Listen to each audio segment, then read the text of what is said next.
Autism শনাক্তকরণ শিবির শুরু হলো হুগলিতে। প্রতি বৃহস্পতিবার এই শিবির হবে। আজ চুঁচুড়া ইমামবাড়া জেলা হাসপাতাল ও আরামবাগ মেডিকেল কলেজ হাসপাতালে শিবির করে জেলা স্বাস্থ্য দফতর।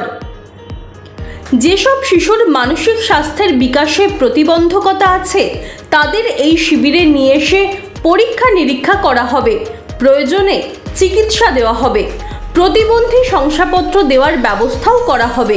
হুগলি জেলা স্বাস্থ্য দফতরের অতিরিক্ত স্বাস্থ্য অধিকর্তা দেবযানী বসু মল্লিক জানান, অটিজম এক ধরনের মানসিক প্রতিবন্ধকতা। সবাই হয়তো হাসপাতালে আসতে পারে না, তাদের এই শিবিরে নিয়ে এসে স্ক্রিনিং করা হবে। যদি দেখা যায় অটিজম আছে তাহলে তার চিকিৎসার ব্যবস্থা করা হবে। আজকে এখানে যে প্রোগ্রামটা হচ্ছে সেটা হচ্ছে প্রথম শুরু হলো এটা আমাদের, সেটা হচ্ছে যে অটিজম। দেখতেই পাচ্ছেন এখানে লেখা রয়েছে, এটা একটা মানসিক প্রতিবন্ধকতা। তো এই প্রোগ্রামটার উদ্দেশ্য হচ্ছে যে বাচ্চারা সর্বত্র রয়েছে, ধরুন সবাই তো হসপিটালে আসতে পারে না, মানে পেরিফেরিতেও যারা রয়েছে তাদের নিয়ে এসে আজকে একটা আমরা স্ক্রিনিং করি। স্ক্রিনিং করে যদি অটিজম ডায়াগনোসিস হয় তখন তাদের আমরা আমাদের পরিষেবার আওতায় নিয়ে এসে তাদের মানে দীর্ঘদিনের যে চিকিৎসা সেইগুলো দেওয়া, এবং তাদের যে এটা তো একটা মানসিক প্রতিবন্ধকতা যেটা আমি আগেই বললাম, তার জন্য তাদের জন্য সার্টিফিকেট ইস্যু করা, সেই কাজগুলো আমাদের শুরু হলো। এটা প্রতি বৃহস্পতিবারই এখন হবে। দুটো জায়গায় আমাদের শুরু হচ্ছে, ডিস্ট্রিক্ট হসপিটাল আর আরামবাগ মেডিকেল কলেজ। এটা আমাদের শুরু হচ্ছে এখন প্রত্যেক বৃহস্পতিবারই হচ্ছে। আজকে আমাদের আনার কথা 20 জন বাচ্চা, মানে একটা দিনে 20 জন বাচ্চাই বলা রয়েছে, 20 জনই এসেছে আশা করছি।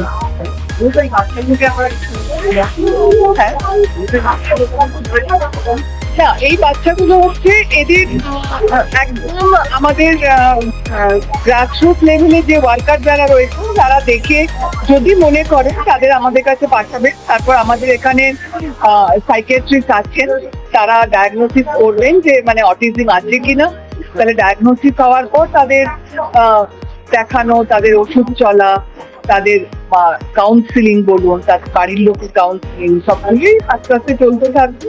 ওদের একটা বই দেওয়া হবে, সেই বইতে ওদের যখনই ফলো আপ হবে সেগুলো নোট করা থাকবে যাতে পরের ফলো আপটায় সুবিধা হয়।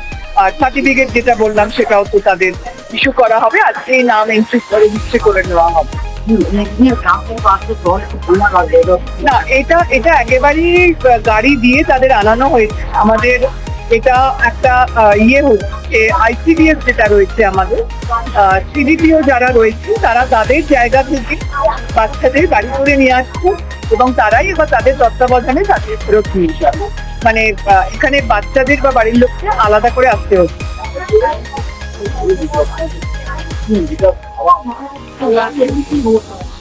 একদম শিশু অবস্থায় বোঝা যায়। আস্তে আস্তে যখন সে বড় হতে থাকবে তার স্বাভাবিক বৃদ্ধির যে লক্ষণগুলো, সেই লক্ষণগুলো বাবা মা হয়তো দেখবেন যে 8-5টা বাচ্চার যে লক্ষণগুলো সেগুলো তার বাচ্চার মধ্যে বিকাশ ঘটছে না, তখন দেখেই বাবা মা বুঝতে পারবে। এবং এর জন্য সচেতনতামূলক প্রচার, ধরুন ব্যানার, পোস্টার, এগুলোও আমরা দিতে শুরু করেছি যাতে তারা বাড়িতে বুঝতে পারেন। তারপর এইটা ওইভাবে এক কথায় ওরকম ভাবে বলা যাবে না, আমরা বলি ডেভেলপমেন্টাল মাইলস্টোন, মানে বিভিন্ন বয়সে যা যা জিনিস বিকাশ হওয়ার কথা সেইগুলো হবে না, দেরি হবে, বা এইগুলো দিয়েই বাড়ির লোক আস্তে আস্তে বুঝতে পারবেন। না না, সেরকম কোনো সমস্যা। Doctor Debjani Basu Mallick, deputy CMO 2। এটা দীর্ঘমেয়াদী চিকিৎসা।